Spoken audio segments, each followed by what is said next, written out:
D G ISPR साहब का भी लतीफा है जनाब अज, क्योंकि लतीफे ही लतीफे ने अज के वीलॉग च। डी जी ISPR कहते हैं कि 27वीं तरमीम पार्लीमेंट का मसला है, साडा कोई लैन देन नहीं है। फौज सियासत च उलझना चाहती, फौज नूं सियासत तो दूर रखो। सुहेल अफरीदी वजीर आला खैबर पख्तूनख्वा है, फौज दे विच जाती पसंद ते नापसंद नहीं होंदी। अच्छा हुण मैं इहदे की आखां इन्हां लतीफियां दे उत्ते। ए हुण 2 हफ्ते नहीं होए जदों भाई होरी अग कढ रहे सन पेशावर जाके भी सानूं मंजूर ही नहीं सुहेल अफरीदी। फिर वो अपना जिहड़ा बच्चा रखिया है उहनूं कहंदे ने कि वो कहंदा ऐसी की तैसी, वो अगों उन्होंने भी कह दिता, उन्हें शफी जान अगों छड्ड दिता। शफी जान भी तगड़ा है जिहड़ा KPK का इन्फॉर्मेशन मिनिस्टर, उन्हें कहा सानू कहंदे तुहाडी ऐसी दी तैसी।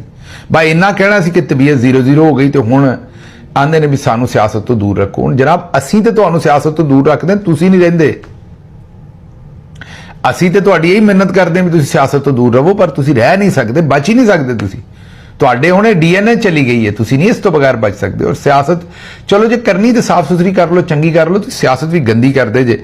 बहरहाल ये भी एक जड़ा लतीफा सी। अगला लतीफा सुन लो, मैं पब्लिक सर्वेंट हाँ, किसी ते इल्जाम नहीं ला सकता। सुहेल अफरीदी जड़ा वो खैबर पख्तूनख्वा के चीफ मिनिस्टर ने, उन्होंने नाल रियासती ते सरकारी तलक है। मुंतखब सियासतदान रियासत बनाउंदे ने और अदारियां नूं रियासत दे नाल काम करना चाहिए और काम करना पैंदा है। DG ISPR हुण रियासती मुलाजम। हुण तुसीं कहोगे भी DG साहब को कमले कुमले हो गए ने, इलाज करा लिया, मसला की होया जनाब? 27वीं तरमीम ਉਹ ਹੁਣ ਇਸ ਵੇਲੇ ਜਦੋਂ ਤੱਕ ਕੱਛਿਆਂ ਦੀ ਦੁਕਾਨ ਨਹੀਂ ਬਣਾ ਕੇ ਦੇਣਗੇ ਉਹਨੂੰ ਆਪਣਾ ਉਹ ਵੀ ਅਫਰੀਦੀ ਨੇ, ਖੈਰ ਜਦੋਂ ਤੱਕ ਕੱਛਿਆਂ ਦੀ ਦੁਕਾਨ ਯਾ ਅਫਰੀਦੀ ਸਾਹਿਬ ਨੂੰ ਨਹੀਂ ਬਣਾ ਕੇ ਦੇਣਗੇ ਉਹਨਾਂ ਦੇਰ ਤੱਕ ਸੁਹੇਲ ਅਫਰੀਦੀ ਦੇ ਮੁਤਕਦ ਰਹਿਣਗੇ, ਉਹਨਾਂ ਨਾਲ ਠੀਕ ਗੱਲ ਹੀ ਕਰਨਗੇ। ਕਿਉਂਕਿ ਹੁਣ ਮਤਲਬ ਪੈ ਗਿਆ, ਕੰਮ ਪੈ ਗਿਆ ਤੇਰੇ ਨਾਲ ਥੋੜੀ ਦੇਰ ਦਾ।